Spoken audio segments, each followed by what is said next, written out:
ഈ ബഡ്ജറ്റ് നിരാശാജനകമായിട്ടുള്ളൊരു ബഡ്ജറ്റാണ്. ഇന്ത്യയിലെ മഹാഭൂരിപക്ഷത്തിനെ അവഗണിച്ചുകൊണ്ട് ഒരു ന്യൂനപക്ഷത്തെ മാത്രം റെപ്രസെൻ്റ് ചെയ്യുന്ന ഒരു ബഡ്ജറ്റായിട്ടാണ് ഈ ബഡ്ജറ്റ് അവതരണത്തിൽ നമുക്ക് കാണാൻ കഴിയുന്നത്. നമ്മുടെ രാജ്യത്തെ തൊഴിലില്ലായ്മ പരിഹരിക്കാനോ അല്ലെങ്കിൽ മനുഷ്യൻ്റെ അടിസ്ഥാന ആവശ്യങ്ങൾക്ക് പരിഹാരമുണ്ടാക്കാനോ യാതൊരു നിർദ്ദേശവും മുന്നോട്ട് വയ്ക്കുന്നില്ല. മിഡിൽ ക്ലാസ്സിനെ സ്വാധീനിക്കാൻ വേണ്ടിയുള്ള ചില പ്രഖ്യാപനങ്ങൾ മാത്രമാണ് ഈ ബഡ്ജറ്റിൽ ഉടനീളം കാണാൻ വേണ്ടി കഴിയുന്നത്. കർഷകൻ്റെ പ്രശ്നങ്ങൾക്ക് പരിഹാരം കാണാൻ വേണ്ടിയുള്ള യാതൊന്നും ഈ ബഡ്ജറ്റിൽ കാണാൻ കഴിയുന്നില്ല. അതോടൊപ്പം തന്നെ നമ്മുടെ കേരളത്തെ പാടെ അവഗണിക്കുന്ന ഒരു ബഡ്ജറ്റാണ് ഈ ബഡ്ജറ്റ് എന്ന് പറയേണ്ടത്. ദീർഘകാലമായിട്ട് നമ്മൾ ആവശ്യപ്പെട്ടുകൊണ്ടിരിക്കുന്ന കേരളത്തിൻ്റെ ആവശ്യങ്ങൾക്ക് ഒന്നും തന്നെ ഈ ബഡ്ജറ്റിൽ ഒരു കാര്യവും ചെയ്യില്ല എന്നുള്ള തീരുമാനമെടുത്ത പോലെയാണ് നമുക്ക് കാണാൻ കഴിയുന്നത്.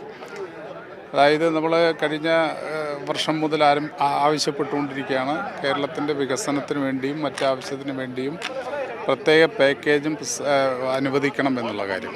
അതിൽ നമ്മൾ കൃത്യമായിട്ട് തന്നെ സംസ്ഥാന ഗവൺമെൻറ് കേന്ദ്ര ഗവൺമെൻറ്റിന് നിവേദനം സമർപ്പിച്ചത്.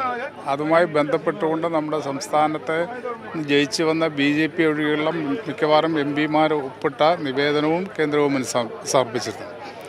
24,000 കോടി രൂപയുടെ പാക്കേജാണ് സമർപ്പിച്ചിരുന്നത്. പക്ഷേ അതേ സംബന്ധിച്ച് ഒരു കാര്യവും ഈ ബഡ്ജറ്റിൽ പറയുന്നില്ല എന്നുള്ളതാണ് നമുക്ക് കാണാൻ കഴിഞ്ഞത്. ബഡ്ജറ്റ് സ്പീച്ചിൽ പറഞ്ഞില്ലെങ്കിലും ബഡ്ജറ്റ് ഡോക്യുമെൻ്റിലുണ്ടോ എന്നുള്ളത് പെട്ടെന്ന് പരിശോധിച്ചാണ്.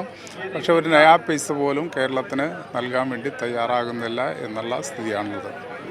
അതോടൊപ്പം തന്നെ നമ്മൾ വയനാട് വലിയ പ്രകൃതി ദുരന്തമുണ്ടായിരുന്നു.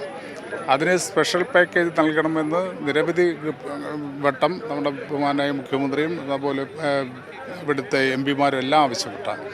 അതിനോടും പ്രത്യേകിച്ച് ഒരു തരത്തിലുള്ള പ്രതികരണവും ഉണ്ടായിട്ടില്ല. അതുപോലെ വിഴിഞ്ഞം തുറമുഖം ഒരു അന്താരാഷ്ട്ര തുറമുഖമായിട്ട് വളർന്നു വരികയാണ്.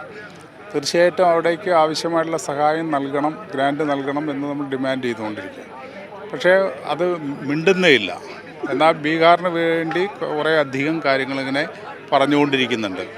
കാരണം തെരഞ്ഞെടുപ്പിനെ ലക്ഷ്യം വെച്ചുകൊണ്ടുള്ള ചില പ്രഖ്യാപനങ്ങൾ മാത്രമാണ് ഈ ബഡ്ജറ്റിൽ കാണാൻ കഴിയുന്നത്.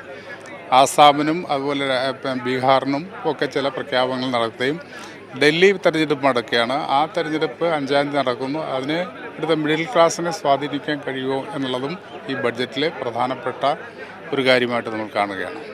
നമ്മുടെ ദാരിദ്ര്യം നിർമ്മാർജ്ജനം ചെയ്യാനോ തൊഴിലില്ലായ്മ പരിഹാരം ഉണ്ടാകാനോ അല്ലെങ്കിൽ പ്രൈസ് റൈസ് കുറയ്ക്കാനോ അങ്ങനെയുള്ള യാതൊരു നിർദ്ദേശവും മുന്നോട്ട് വയ്ക്കാതെ തീർത്തും നിരാശാജനകമായിട്ടുള്ള ഒരു ബഡ്ജറ്റാണ്. കേരളത്തെ സംബന്ധിച്ച് തീർച്ചയായും കേരളത്തെ അവഗണിക്കുന്ന ഒരു ബഡ്ജറ്റാണ്.